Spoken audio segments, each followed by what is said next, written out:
So towards the end of 2022, I was able to get my first promotion as a software engineer. I was happy, it was something that I was striving towards, but I wanted to use this time to go over how can you get a promotion as an engineer. So hopefully you guys can, take the tips that I go over in this video and utilize it in your life so that you can get your promotion. Now, I will be honest, every company has their own protocol. So the first company that I worked for example, their protocol was that their promotions were more time based. So it didn't matter how good of an engineer you were, your promotion came based on time. So usually around a year and a half or 2 years, that's when you would get your promotion. Doesn't matter if you've been at another level for the past year or so. Once you get to that time threshold, that's when you get your promotion. And honestly, I didn't like that because that's different than the timeline that I was expecting, right? You have to figure out what fits, you, right? So for me, I felt like if I'm working at this level for an extended period of time, why do I have to wait 2 years to get that promotion? So honestly, it didn't, the culturally that company didn't fit me. So I just chose to leave and go to another company. And that is where I got my promotion, right? Because I was working at a level that they liked for a period of time and I got the promotion.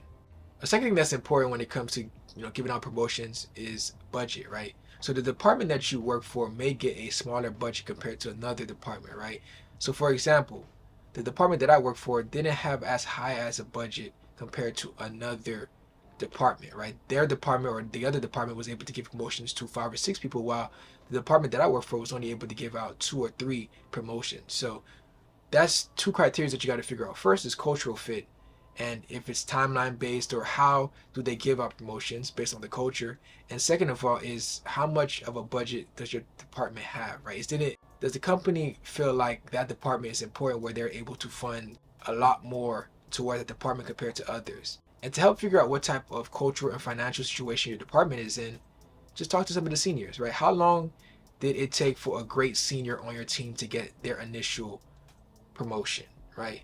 And that's how I figured out the cultural and financial situation of my department, is by talking to some of the seniors on my team, right? They were telling me that I'm doing a good job, but because the department that I'm in, I'm probably not going to get rewarded for the work that I'm putting in. And a lot of them were actually recommending me to switch over to another department that I'll be able to provide me with the reward that I was looking for.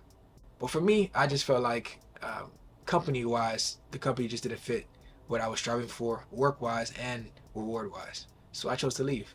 So you just kind of have to figure that for yourself. Like, how exactly is your company rewarding the people that are putting in good work? And does their timeline fit your timeline? Now, let's talk about the tips on how to actually get the promotion once you do figure out the cultural and financial situation of your company. Well, the first tip that I have is to have great communication with your manager. That's usually the person that's going to fight for your promotion. So for me, what I did was I set up a recurring meeting between me and my manager for every 2 weeks. And every 2 weeks we discuss, how I'm doing, projects that are available for me to work on. And it doesn't necessarily have to be work related all the time. It can be real life related, right? How's your family? How you're doing? How's your health? And honestly, I feel like talking about that help break the barrier of other things, right? Because usually when you're talking to somebody for the first time, there's usually like a mask that people put on, and it's a respectful mask for the most part, depending on how good the person is. Usually it's a respectful mask, and whether you're doing bad or good, they usually try to tweak their wording to hopefully not offend you. But when you start to get an understanding of the person and getting to really know them, they kind of lower that mask and they're able to be more honest with you. And for me, that was the goal, right? Just become very honest with my manager so he can be really honest with me. When I needed to learn a new skill, when I needed to work on something, he would let me know. And he let me know that my name was going to be under for promotion. And once I did get the promotion, we were talking so much that he was honest in the fact that when they were asking how much they should increase my salary by, he was like, yeah, just increase it by the maximum amount, right? We just had that type of communication and we had that type of relationship. So the goal is get as close to your manager as possible and just make sure that you guys are working together on becoming the best professional engineer that you can, right? You want to make sure that you're getting to the next level because you have to figure out what you're working for, right? If you're working to get to the next level, then your manager should know exactly how to get you to that next level. Communicate with your manager, get that relationship going, set up that recurring meeting every 2 weeks. Honestly, some people will say every month, but I don't feel like that's enough time to really get you to know your manager. I recommend every 2 weeks. Sometimes even if you see them in the office, just say hello, talk to them for a little bit. But if you're working remotely, then every 2 weeks should be fine. And if you really, really want to talk to your manager, every week. But usually managers don't have enough time to talk about stuff every single week. So every 2 weeks is usually the normal time frame. So the second thing that I recommend for getting a promotion is getting more involved with your job. And this is coming from a person that really likes to do things outside of work. I like to keep work as work and things outside of work as things outside of work. I really don't like to make them coincide together. But to help you get that promotion faster, getting more involved will definitely help you. Whether that's helping another engineer or another team with their work, or setting up, meetings. Like usually there's like quarterlies within your job, to go over all the departments of what each department is doing. Maybe you can get involved with that, or you can talk to your manager how you can get more involved with your department. Getting more involved does help with getting your name out there, and if more people know your name, the more opportunities are available. So if you get more involved, the faster the promotion can come. This advice is something that I can take for myself. I was actually able to do that last year, and it was something that they brought up during the promotion process. Was last year I asked my manager if I can go to a conference, and my job was going to be at the conference, and I was able to assist a little bit, and they used that as a plus for when I got my promotion of a person that got involved. So little things like that. So if your job is going to conferences and they have a little booth, maybe you can ask them to go, and they most likely will fund that trip as well. So it's just little things like that. Get involved and let people know your name. And like I said, this is advice that I can take myself, and it's definitely a plus that was a part of my initial promotion as well. Number three is become an expert at whatever you're working on. And this is actually a tip that I got from my tech lead. And that's pretty much how he worked his way up, right? He became an expert at what was in front of him. So we discussed about, how to become a better engineer. And he was telling me that one way that helped him was he became an expert at SQL, right? And he wanted to understand, first of all, what SQL is about, the history, and then once he learned that, he learned more about databases. How can he make databases more efficient, and how to get them connected with different languages. He pretty much became an expert on back-end technologies essentially throughout the years. And people came to him in regards to that specific subject, back-end technology. So over time, become an expert at whatever is in front of you, whatever that you like, right? Whether that's front-end, whether that's back-end, whether that's DevOps, become an expert at that, because if a company see that you're expert and people are coming to you all the time regarding a specific subject, they know that you're not an expendable piece, right? You're a piece that they will like to keep at the company, hopefully, if they're smart, right? And they will back up the brink truck to pay you, right? And they'll give you a promotion, give you pay increase because you are an important asset to them, right? You're an expert at that field, and you're not a asset that they will like to see walk away to another company because another company is willing to pay them more. So, and even if the case that they don't give you a promotion and you do become an expert at that field, at least you have other companies that may be looking for that expertise that will be willing to pay you. So make sure that you put your head down and you become an expert at whatever is in front of you. So whether you're a backend engineer, you're a front end engineer, a DevOps engineer, and in the case of DevOps, become an expert at Kubernetes, Docker, front end, become an expert at React, right, JS, become an expert at Spring Boot, Java for backend engineers. So, and understanding the efficiency of how to get one thing to the next thing, with microservices, stuff like that, right? Just become an expert at different fields, because even now I know an engineer that's an expert at AWS, and everybody goes to him about AWS, and we know that his job is secure because cloud right now is used heavily. So for him to leave will be an issue because he's the person that we go to for any issue that may arise, and if he's gone, then it'll be a rough time because he's the AWS expert. So like I said, become that name that people knows regarding a subject, become that expert, and you should be good to go. The fourth thing is taking the lead. Like there's usually different characteristics that a position has, right? So if you're going for entry level engineer to software engineer 2, or whatever position they name, pretty much the next level, then you may not need to be as much as a leader, but you're definitely going to have to be more independent, right? But if you're going from software engineer to software engineer lead, then you're definitely going to need that leadership aspect, right? So it's a mixture between independence and leadership is what you'll need for tip number 4 is just becoming more of your own engineer, becoming more of yourself without requiring assistance from a lot of people. I mean, it's great to be working together with other engineers and building that team aspect, but you shouldn't be asking basic questions that you should already know the answer to, right? The more that you work as an engineer. Maybe it's a technology that you're working on for the first time and maybe you may need some assistance on it. That's different.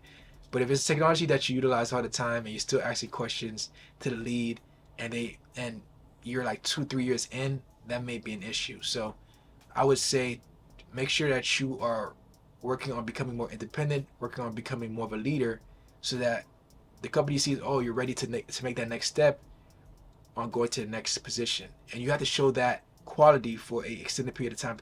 It can't just be for one project. It has to be for a wide range of time so they can see that it's not just a one-time thing. It's a forever thing, right? This is something that we see that you're able to become a leader, that you're able to become independent, so you're ready for that promotion.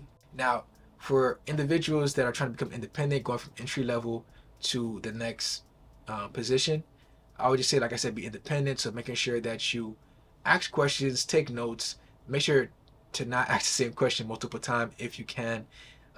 Make sure that you are taking time to, like I said in the previous step, of becoming expert at whatever is in front of you, um, so that you don't have to ask questions, and that maybe people can ask you questions, and you'll be able to answer those questions. So just become more independent. And then for the people that are trying to become senior engineers, right, just become more of a leader, right? Take on projects and take them on by yourself. Have solutions to those problems that people are facing and stand up, or at the initial part of the project, be the architect, right? Try to find solutions for those problems. Don't wait for the solution. Sometimes interns may join the company. Be that leader that directs the interns on what to do. Volunteer yourself to take on projects and come up with solutions. So these are leadership qualities that they're looking for an extended period of time to get you from that software engineer phase, that middle ground, to that senior level. I kind of gave tips on how to get from entry level to the middle engineer, and then from middle engineer to becoming eventually a senior engineer. Independence to a leader. And the last step that I recommend for getting that promotion is just be consistent. Like I said, all of this is all about consistency. You have to consistently show your manager and your team members that you can work at a certain level for a long period of time, that you can be that person that they can go to make a back end, or you can be that person that can get the application to deployment or to the production environment, right? You have to be that engineer that they can talk to how to set up a AWS service, right? You have to be that resource, and you have to be consistent at it. So that's all I can really say about it. Just be consistent. Strive to be like a senior engineer that you respect, right? Try to find that person that shows that consistency that I'm talking about, and talk to him, right? You could talk to your seniors, right? Or even if they're working on another team, you could talk to them, set up some time on their calendar to just talk about how they got to that level and how they were able to become consistent so that they can be that senior engineer that takes the lead of a project and distributes the work to the lower individual. Or even if you're an entry level engineer and you're trying to get to just a middle engineer, right? Because there's different terminologies for it. Sometimes it's engineer 2, or it's flipped for some companies. So I'm just gonna say middle engineer. But talk to some of the middle engineers and discuss with them how they got to that level. Sometimes it's time based, but sometimes it's very skill based too. So you had to talk to them, talk to the senior engineers, talk to them about the resources that they use to get to that level. I know some of the senior engineers that I talked to gave me books to read. They gave me skill sets to research on. I know right now a big thing is AI, so that's something that I'm looking to as well, and that's something that's going to help me elevate to the next position or the next promotion by becoming a resource for that. So just make sure that you are educating yourself, that you're being consistent in your role, and that you're adding characteristics to who you are to make sure that those characteristics are aligning towards that next position. So like I said, if you're trying to become a senior engineer, make sure that you are consistent, that you're providing leadership qualities, and that you're not asking the same questions over and over again, because as a senior engineer, you're going to be a person that people go to for questions, right? You can still ask questions, but not at the level of an entry level engineer. That's what I'm trying to say. So the higher you go, the more independent that they expect you to be, and the more of a leader that they expect you to be, right? So if you're going to become a middle engineer, they expect for you to be a resource for the entry level engineers. Yeah, you still may require some help for yourself, but entry level engineers should be able to go to you for certain tasks, and you should be able to answer some questions. And if you're not able to get the answer, then maybe you can go ask the senior engineer.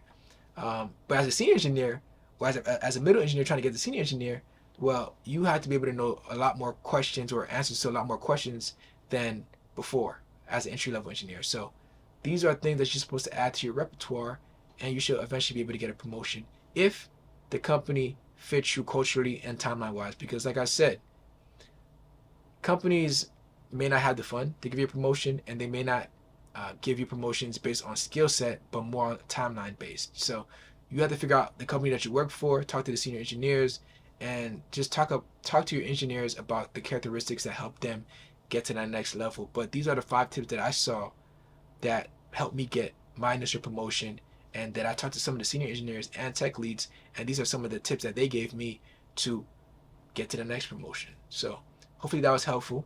If you have any questions, leave it down below. And if you have any other tips that you learned throughout the process, you can leave it down below. Thanks for watching.